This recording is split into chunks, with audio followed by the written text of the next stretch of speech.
Olá, meu aluno, olá, minha aluna. Eu sou o professor Marco Antônio Silva de Macedo Júnior, professor de Direito do Trabalho e Processo do Trabalho do Legal e Cursos Jurídicos. Estamos aqui em mais um encontro para falarmos do acidente do trabalho no âmbito trabalhista.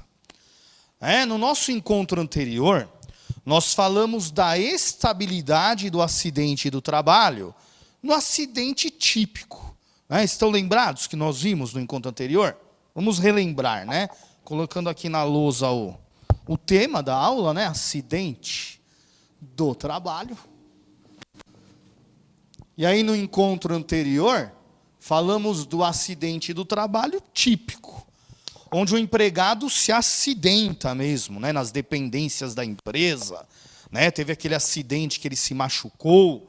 E aí vimos no encontro anterior que se ele sofreu o acidente do trabalho e ficou afastado por mais de 15 dias, ele estará amparado pela estabilidade do artigo 118 da Lei 8.213 de 91. Analisamos o artigo 118. Colocamos a linha do tempo do artigo 118, que é aquilo que nós vimos. Sofreu o acidente do trabalho, típico. Esse acidente ficou afastado por mais de 15 dias, ou seja, ficou amparado pelo regime previdenciário, vou para o INSS, receber o auxílio doença acidentário, que nós vimos tudo direitinho no encontro passado, Código 91. E aí o INSS, em determinado momento, concede a alta médica. Com a alta médica do INSS, que nós vimos que o artigo 118 não fala alta médica do INSS, O artigo 118 fala o quê? Cessação do benefício previdenciário. Na hora que cessar o benefício previdenciário, e aí estou mostrando o que é cessar o benefício previdenciário, é alta médica, temos que retornar ao emprego, O empregado retorna ao trabalho. E aí, na hora que ele retorna ao trabalho, nós analisamos que o emprego estará garantido por, no mínimo, 12 meses. A estabilidade de, no mínimo, 12 meses. Em decorrência desse acidente do trabalho típico.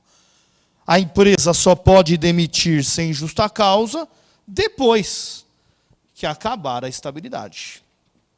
Somente após os 12 meses de estabilidade é que o empregador agora tem o direito, o poder potestativo, o poder diretivo de demitir o empregado sem justa causa, desde que respeitada a estabilidade de 12 meses.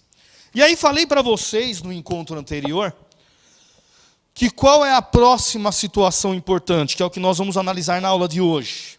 Eu até ressalvei isso no nosso primeiro encontro. Aquela situação das doenças profissionais. Porque nós temos empregados que não sofrem o acidente do trabalho típico. Nós temos empregados que adquirem doenças em decorrência do seu serviço, do seu trabalho. E aí começou essa discussão na jurisprudência sobre a estabilidade dos empregados que adquirem doenças no emprego. Por que eu estou falando isso? Porque pela própria lei previdenciária, a própria lei 8.213 de 91, ela diz que se eu adquirir uma doença em decorrência do meu trabalho, isso é um acidente do trabalho. Estará caracterizado o acidente do trabalho. Tanto que eu preparei o slide da aula de hoje mostrando isso para vocês. Artigos importantes da Lei 8.213 de 91 que caracterizam o acidente do trabalho, que são os artigos 19, 20 e 21 da Lei 8.213 de 91. Para o nosso tema de hoje, moléstia profissional, acidente do trabalho por moléstia profissional, é o artigo 20. Então vamos aqui para o slide, que agora eu vou mostrar isso para vocês. Para caracterizarmos o acidente do trabalho em decorrência de uma moléstia profissional. Vamos ler o caput do artigo 20? Consideram-se acidente do trabalho, nos termos do artigo anterior, por isso que eu falei, né, os 3 artigos importantes, artigos 19, 20 e 21. Para a aula de hoje é o artigo 20. Então, considera-se como acidente do trabalho, da mesma forma prevista do artigo anterior. Olha aí o inciso 1 aqui, ó. Doença profissional, assim entendida, a produzida ou desencadeada pelo exercício do trabalho peculiar a determinada atividade. Né? E o inciso 2 do mesmo artigo também complementa a regra. Também complementa. Está lá o inciso 2, olha lá. Então, caracterizam-se acidente do trabalho, né? Consideram-se acidente do trabalho, inciso 2 do artigo 20. Doença do trabalho. Assim entendida a adquirida ou desencadeada em função de condições especiais em que o trabalho é realizado e com ele se relacione diretamente. Então, o artigo 20 da Lei 8.213 de 91, inciso 1, inciso 2, nós temos o quê? A caracterização de um acidente do trabalho, mas não agora pelo acidente típico, que muitos conhecem, né? A pessoa se acidentou no trabalho. A aula de hoje não é o acidente típico. A aula de hoje é o acidente do trabalho porque o empregado adquiriu uma doença profissional. Né? A doença foi adquirida no emprego. O nexo de atividade, né? Esse é o importante. O importante para caracterizar o acidente do trabalho é essa doença ter nexo com o trabalho desenvolvido pelo empregado no seu empregador. Então, o nexo tem que ser o quê? O ponto de referência para caracterizar a doença profissional. Porque nós temos doenças que o empregado vai adquirir e essas doenças não têm nexo com o trabalho. Né? Exemplo, as doenças degenerativas, em decorrência da idade. Eu vou adquirir algumas doenças em decorrência da idade, né? O avanço da idade. Ou até uma doença congênita. Né? Um problema que eu tenho lá, familiar, né? Toda a família tem problema genético, né? Congênito. Isso não caracteriza doença profissional. Isso não vai ser caracterizado o acidente do trabalho. Então, para ser acidente do trabalho pela doença que você adquiriu, essa doença tem que estar relacionada diretamente com as atividades que você desenvolve para o seu empregador. Tanto que, voltando aqui para o slide, olha o finalzinho do item 2 aqui. Ó. Essa doença tem que ser relacionada diretamente com as atividades desenvolvidas pelo empregado. Então, como é que nós chamaremos, né, o acidente do trabalho com base no artigo 20? Agora não é mais o artigo 118, a discussão. Que o artigo 118, que eu ensinei para vocês no encontro anterior, o artigo 118 é aplicável para o acidente do trabalho típico. Um acidente típico. Agora aqui, no caso do artigo 20, inciso 1 e inciso 2, da Lei 8.213 de 91, agora teremos o acidente do trabalho por doença profissional. Doença profissional. Também chamada de moléstia profissional. Moléstia profissional. Também chamada de doença ocupacional. Doença ocupacional. Então poderemos utilizar essas expressões aqui, ó. O acidente do trabalho em decorrência de uma doença profissional. O acidente do trabalho em decorrência de uma moléstia profissional. O acidente do trabalho decorrente de uma doença ocupacional. Ou seja, adquirir a doença no ambiente de trabalho. No ambiente de trabalho. Em razão das atividades. Em razão das atividades desenvolvidas. atividades desenvolvidas. Então teremos que ter o quê? Um nexo. O nexo causal. Nexo causal.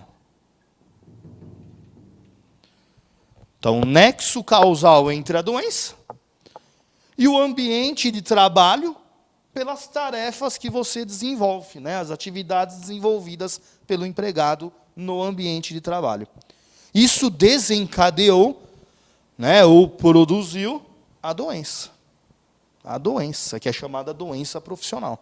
Moléstia profissional. Doença ocupacional.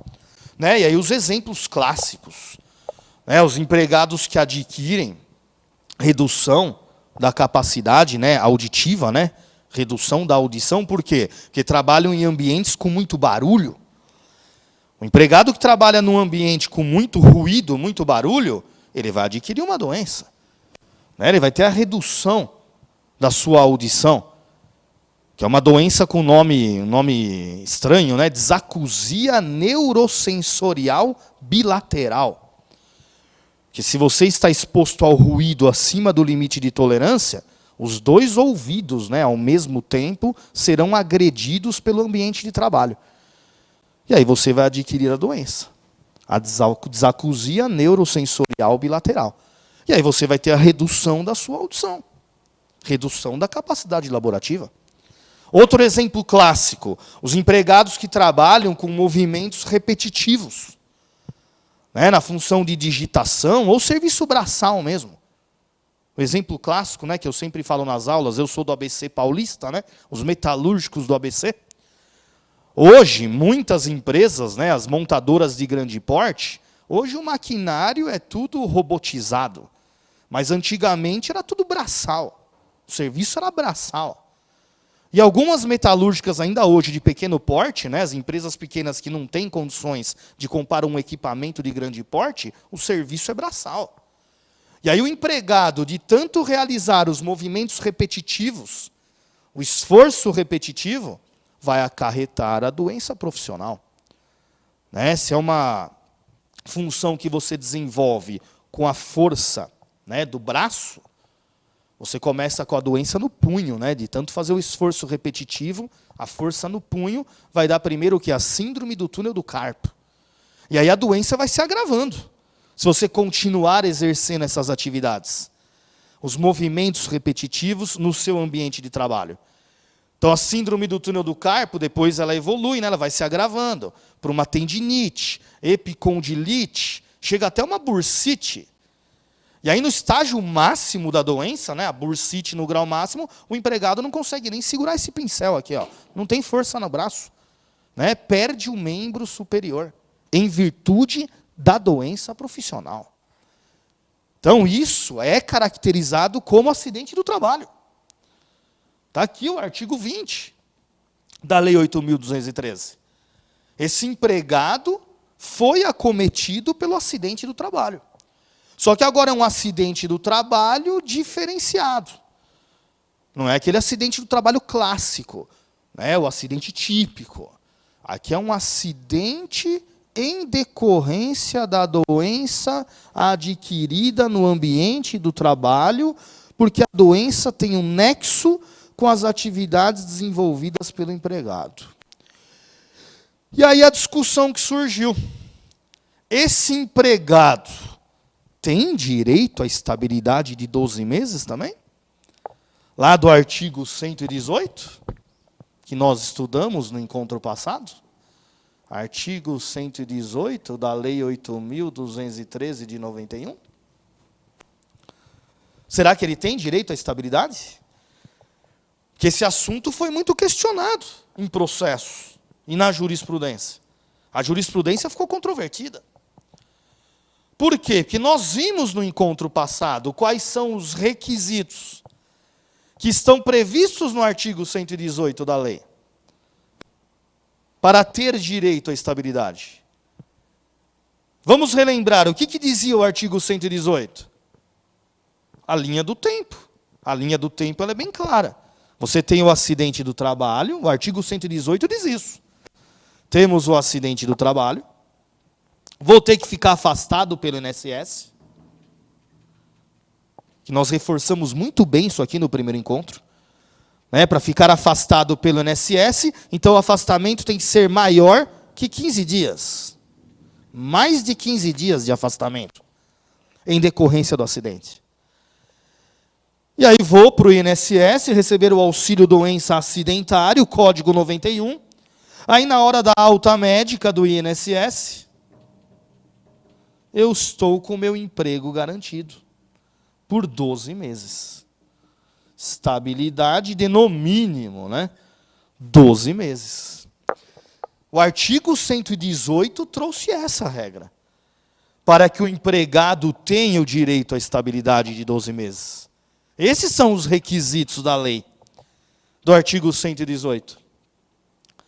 Ou seja, o artigo 118, regra geral, ele só trouxe a estabilidade na ideia do acidente típico. O artigo 118 não estipulou, dentro da sua redação, a questão da doença profissional, a questão da moléstia profissional. Por que eu estou falando isso? Porque muitos empregados adquirem a doença e não ficam afastados pelo INSS. Aliás, essa foi a polêmica da jurisprudência. Porque os empregadores estavam fazendo o quê? Na hora que descobria que o empregado estava doente, já mandava ele embora. Demissão sem justa causa. E aí esse empregado não conseguia, o amparo previdenciário. Ele não conseguia o afastamento maior que 15 dias para cair no artigo 118 da Lei 8.213 de 91. Então essa foi a situação principal, das discussões judiciais. Porque muitas vezes o empregado vai descobrir a doença e descobrindo a doença ele é demitido. Ou ele vai descobrir a doença até mesmo depois que foi demitido. Que a doença se agrava, que a doença acaba tendo os reflexos da doença, os sintomas, depois da saída da empresa. Então, o que aconteceu? Nos processos, nos casos práticos, quais foram as situações? Quais foram as situações? Os reclamantes começaram a processar as empresas, querendo os 12 meses de garantia de emprego. Porque se eu adquirir essa doença no emprego, isso é acidente do trabalho, nós vimos aqui no slide, artigo 20 da lei. É acidente do trabalho, considera-se acidente do trabalho. Olha o caput do artigo 20. Considera-se acidente do trabalho. A moléstia profissional. Então eu também quero meus 12 meses de garantia de emprego. Então os reclamantes começaram a distribuir as suas ações em face das reclamadas, postulando a estabilidade de 12 meses. A reintegração ao emprego e, se não fosse reintegrado, a indenização do período estabilitário. E as reclamadas arguíam o quê? Nas defesas e depois nos recursos, que a reclamação é improcedente. O reclamante não tem direito a essa estabilidade, porque ele não cumpriu os requisitos da lei. Então as reclamadas começaram a usar o texto da lei, o artigo 118, a redação da lei, ipsis litteris, para arguir a improcedência da ação. Juiz, tribunal, esse reclamante não tem direito à estabilidade de 12 meses, porque ele não cumpriu com os pressupostos da lei. A lei é bem clara, para ter direito à estabilidade, ele tinha que ficar afastado pelo INSS. Ele tinha que receber o auxílio doença acidentário do INSS. E ele nunca recebeu o auxílio doença acidentário. Ele não ficou afastado pelo INSS. Então ele não tem direito à estabilidade. Não estão cumpridas as exigências da lei para o deferimento da estabilidade. Então, se o reclamante não cumpriu os requisitos previstos na lei, a estabilidade dele não é devida. Ele não tem direito. E aí uma parte da jurisprudência, abraçou essa ideia. Que realmente o reclamante não tem direito à estabilidade. Porque ele não cumpriu os pressupostos exigidos pelo artigo 118 da Lei 8.213 de 91. Só que uma outra parte da jurisprudência começou a entender de forma diferente. Essa outra parte da jurisprudência entendeu o quê? Entendeu que o reclamante não ficou afastado pelo INSS porque o empregador não deixou. O empregador demitiu ele antes que ele conseguisse o afastamento previdenciário. Na hora que descobriu a doença, mandou o empregado embora. Ou mandou o empregado embora e depois, veio o desencadeamento da doença. Ou seja, a demissão sem justa causa obstou, foi obstativa, impediu o empregado de obter o benefício previdenciário, o auxílio doença acidentária, pelo Código 91, que é a chamada dispensa obstativa, a dispensa arbitrária. Então, uma parte da jurisprudência determinava a aplicação do artigo 118, e a ação seria improcedente, e uma outra parte da jurisprudência entendia, não é improcedente não, ele tem direito. Mesmo que ele não tenha sido afastado pelo INSS, ele vai ter direito, desde que a perícia judicial comprove o nexo.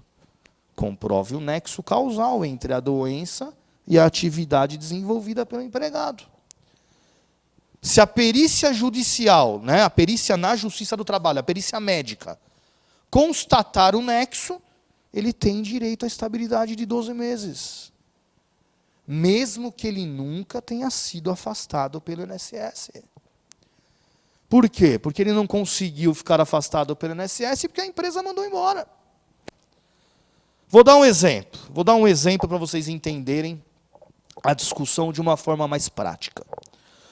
Vou dar um exemplo lá das montadoras de veículos do ABC, o que era frequente antigamente. O empregado trabalhando lá com movimentos repetitivos. Então vamos dar um exemplo, um instalador de para-brisas de automóveis. 8 horas por dia, com um martelinho de borracha na mão, batendo e fixando o vidro no automóvel. 8 horas por dia ali, 5 marteladas, 3 em cima, 2 embaixo. E o vidro está fixo no automóvel.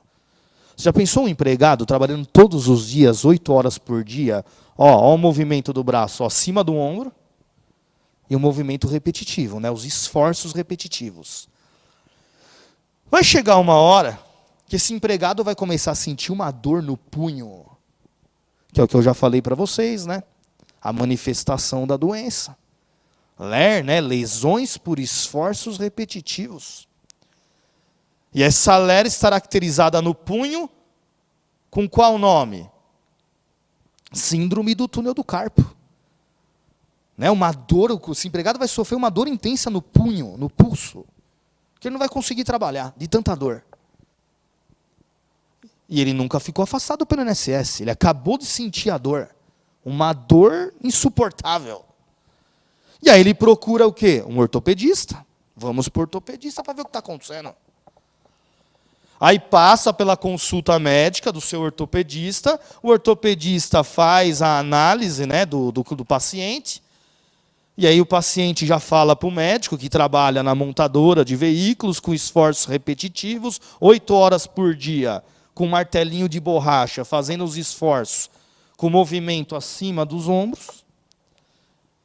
Aí o médico manda fazer um exame, um exame famoso, a eletroneuromiografia, o exame das agulhinhas, e aí está constatada a doença. Síndrome do túnel do carpo. E é o que eu falei, a doença começou no punho. Se esse empregado continuar desenvolvendo essas atividades na empresa, a doença vai o quê? Vai se agravar. Do punho passa aqui para o antebraço, depois para o braço, depois para o ombro. A bursite, chega até a bursite. Então a síndrome do túnel do carpo vira uma tendinite, depois vira uma epicondilite e depois vira uma bursite. O agravamento da doença. Aí o que o ortopedista vai falar para esse empregado? Você não pode mais trabalhar nessa função. Você não pode mais continuar nessa função de instalador de para-brisas. Porque senão a doença vai se agravar. Começou no punho. E é uma doença que não tem cura, hein, gente? A LER é incurável. A gente só tem que cuidar para não se agravar a doença. Mas ela não tem cura. Ou seja, esse empregado vai ter que fazer fisioterapia para fortalecer a musculatura, vai ter que tomar anti-inflamatório. Que a dor realmente é violenta, uma dor insuportável. E aí o ortopedista vai fazer um laudo para esse empregado. Você não pode mais trabalhar nas funções de instalador de para-brisas de veículos. Estou fazendo um relatório aqui para a empresa. Que agora a empresa tem que te colocar numa nova função, numa outra função. Em que não exista um movimento repetitivo. Então você vai ter que agora trabalhar numa outra função. Aí o que acontecia? O empregado chegava na empresa com esse laudo do médico, do ortopedista, né, dizendo que ele está com a síndrome do túnel do carpo, vai ter que se afastar, né, para fazer fisioterapia, porque não dá para trabalhar, os tendões estão todos inflamados. Vai ter um afastamento de alguns dias para tomar anti-inflamatório, vai fazer a fisioterapia, e aí ele vai ter que trabalhar agora numa nova função. Aí o que as empresas faziam? Ou já demitia o empregado direto, tá? Isso era comum nas empresas. Aliás, em algumas empresas ainda é comum até hoje. Ah, o médico falou que você está doente? Ah, mas essa doença não tem nada a ver com o seu serviço não, estamos te mandando embora. Rua, assina seu aviso prévio aqui, ó. Rua. Olha aí a empresa impedindo o empregado que acabou de ter a notícia de que adquiriu a doença profissional. A empresa demite ele justamente para que ele não consiga o afastamento pelo INSS. Para caracterizar o acidente do trabalho. Ou as empresas faziam o quê? Você vai ter que ficar afastado, né, agora para tomar anti-inflamatório, vai fazer fisioterapia. Nós vamos te dar um afastamento de 15 dias. 15 dias. Outras empresas faziam isso. Vamos te dar um afastamento de 15 dias. E aí, na hora que você voltar, no 15º dia, aí a gente vai ver qual outra função que você vai exercer na empresa. Aí, na hora que o empregado voltava, qual era a nova função dele? Nenhuma. Demissão sem justa causa. Rua. Aviso prévio. Olha só a sacanagem da empresa. Afastamento de 15 dias. 15 dias. Ou seja, se o afastamento é de 15 dias, você não foi para o INSS. Porque para ir para o INSS, o afastamento tem que ser maior que 15 dias. Então, não sei se vocês estão percebendo a situação. E foi aí que começou a desencadear a avalanche de processos trabalhistas. Que esses empregados inconformados começaram a processar as empresas querendo a estabilidade de 12 meses. Eu quero a minha garantia de emprego de 12 meses. Porque o meu caso é um acidente do trabalho. Então eu quero o artigo 118 para mim também. O artigo 118 da Lei 8.213 de 91. Eu quero ser beneficiado pela estabilidade de 12 meses. A lei tem que ser aplicada para mim também. Porque o artigo 20 é bem claro. No meu caso, houve um acidente do trabalho. E aí o que eu falei para vocês, a jurisprudência estava controvertida. Pegava um juiz legalista, tribunal legalista, que aplicava literalmente o artigo 118 da Lei 8.213 de 91, julgava improcedente a ação. Perdeu o reclamante, perdeu. Como é que eu vou te dar estabilidade se você não cumpriu o que está no artigo 118? Você não ficou afastado pelo INSS. Então eu não posso te dar estabilidade. Você não cumpriu o requisito da lei. Agora, pegava um juiz idealista, né, que analisa ali de verdade a primazia da realidade, né, a situação real. Tribunal também, que analisa a primazia da realidade, né, o tribunal idealista, não tão legalista. Opa, vamos fazer a perícia. Vamos designar a perícia médica. Vamos ver se essa doença realmente tem nexo com o trabalho. E aí vou nomear o meu perito de confiança. Porque o laudo que foi apresentado com a petição inicial é de um médico particular do reclamante. É um médico particular, não é um médico do juiz, o perito do juiz. Então vamos fazer uma perícia médica aqui na Justiça do Trabalho. E aí o laudo do perito vinha lá, conclusão. A doença foi adquirida no emprego. E aí os juízes, tribunais, uma outra parte da jurisprudência, né, dava estabilidade de 12 meses. Mesmo que o reclamante não tenha o afastamento pelo INSS. Por quê? Porque essa outra parte da jurisprudência entendeu o quê? Que ele não foi afastado pelo INSS por culpa do empregador. Dispensa obstativa. A empresa demitiu sem justa causa para criar um obstáculo, para impedir que o empregado chegasse a receber o benefício previdenciário. Que ele ficasse afastado pelo INSS, e aí a perícia do INSS, em tese, caracterizaria o acidente do trabalho pelo artigo 20. Então a jurisprudência estava em conflito. E aí os recursos levaram o quê? A discussão da jurisprudência até o TST. Porque a discussão começa na vara do trabalho. Aí recurso ordinário para o TRT, agora a discussão vai para o TRT. Recurso de revista, agora leva a discussão para o TST. E aí lá no TST, quando a jurisprudência está polêmica, né, está controvertida, nós já vimos no nosso primeiro encontro. Qual que é a obrigação do TST? Se a jurisprudência está em conflito, é uniformizar a jurisprudência. Então o TST tem que decidir, ou tem direito ou não tem. Porque a jurisprudência está em conflito. Uma parte da jurisprudência diz sim, outra parte da jurisprudência diz não. Então o TST vai ter que decidir, ou é sim ou é não. E aí o TST decidiu. Que eu até comentei com vocês no primeiro encontro. A ressalva que eu fiz no primeiro encontro é que nós falaríamos na aula de hoje isso. O TST criou a súmula 378. O item 2 da súmula. Só que atenção, o item 2 da súmula, parte final. Parte final. Então, olha a importância da súmula 378, 2 do TST. Tá? O inciso 2, o item 2 da súmula 378, ele criou o divisor de águas. Para acabar com a discussão na jurisprudência. O TST fez o seguinte. Ele pegou o item 2 da súmula 378... e separou o item 2 em duas hipóteses. E aí vai ter que analisar qual é a hipótese daquele processo. Né? O processo do seu cliente, se você está divulgando pelo reclamante, ou até pela reclamada. Né? Olha o que o TST fez na súmula 378, item 2. Súmula 378, item 2. A parte inicial do item 2 se aplica para o acidente do trabalho típico. Típico. A parte inicial do item 2. É a regra que se aplica para a estabilidade de 12 meses para o acidente do trabalho típico.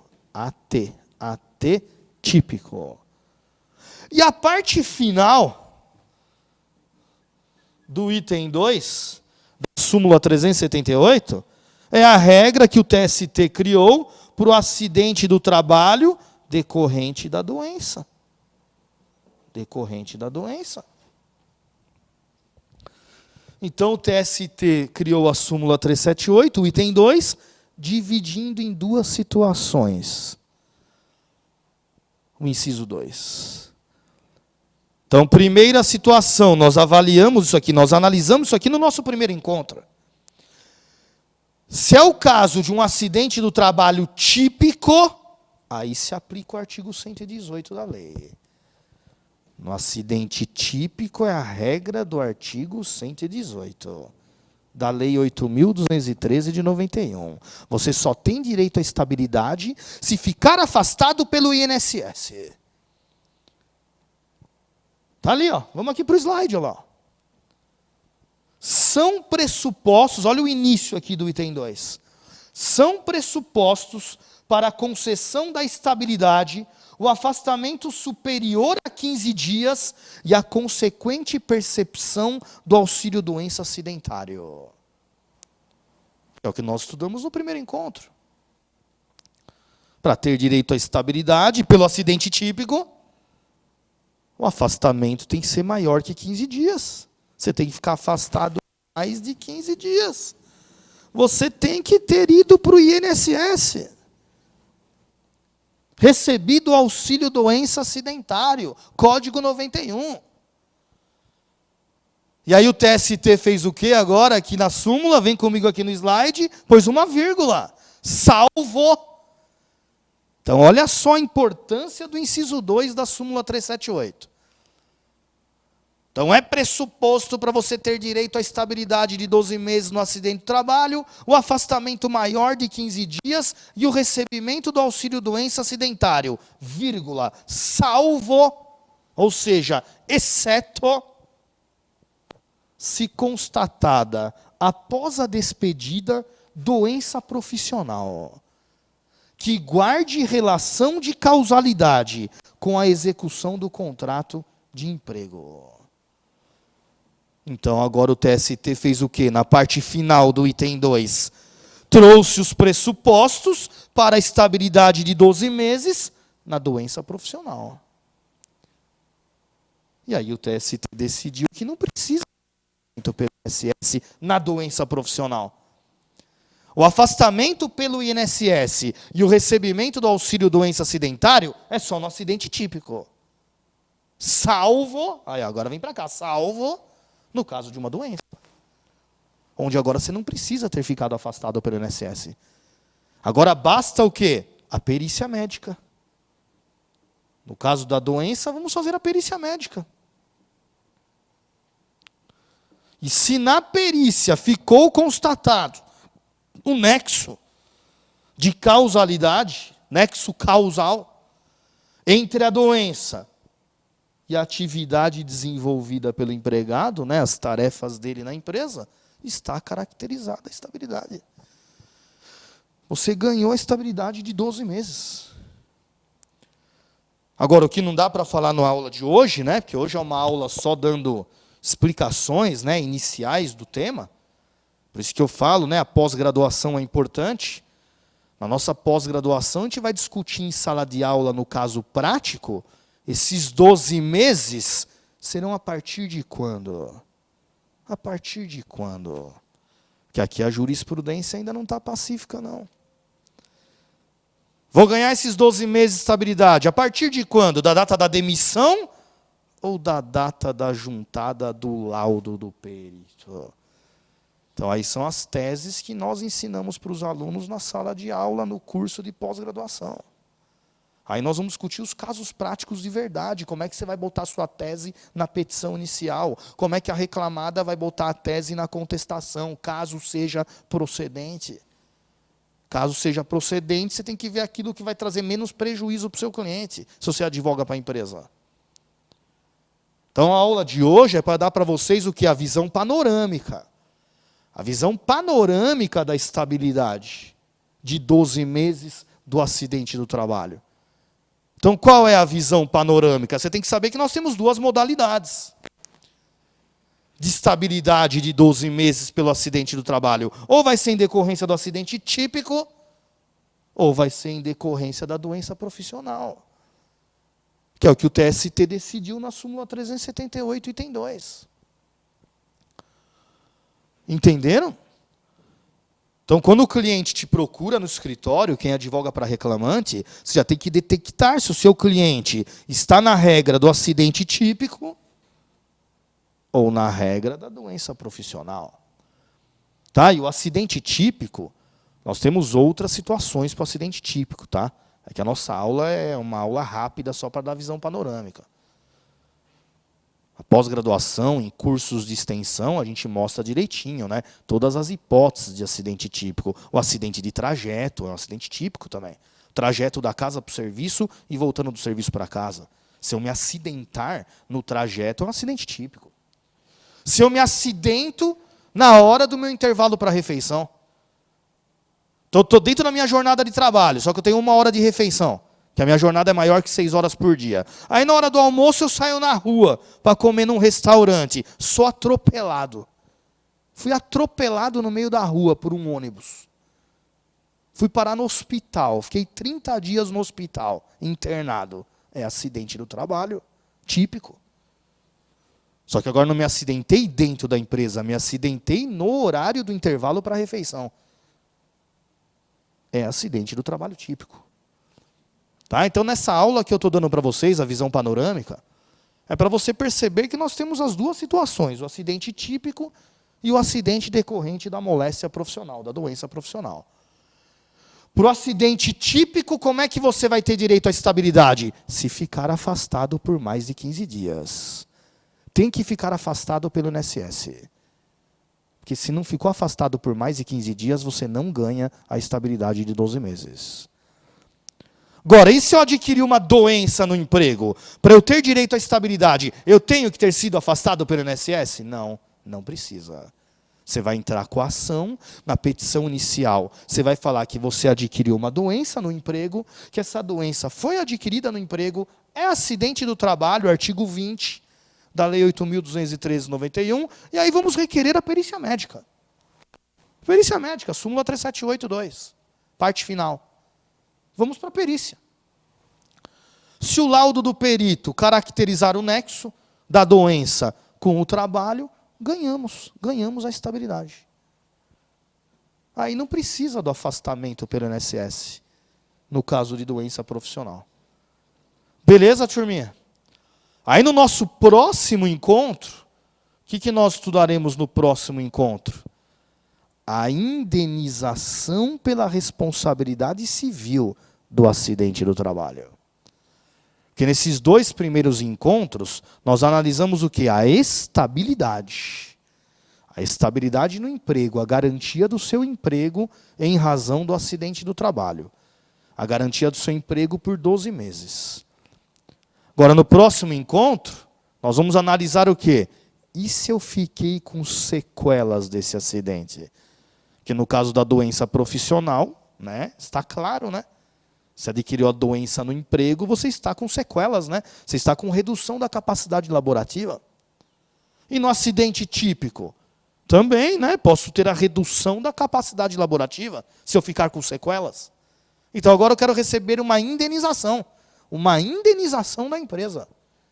Agora não é mais estabilidade a discussão. Agora a discussão é, eu quero ser indenizado pelas sequelas do acidente do trabalho, que nós veremos no próximo encontro.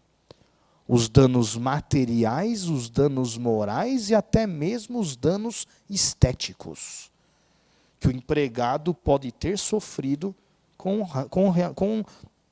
relação ao acidente do trabalho. Perfeito? Então já fica preparada a cena para o nosso próximo encontro. Responsabilidade civil do empregador no acidente do trabalho. Beleza, turminha? Por hoje é só. Até o nosso próximo encontro. Um grande abraço do professor Marco. E eu sou Legale. E você?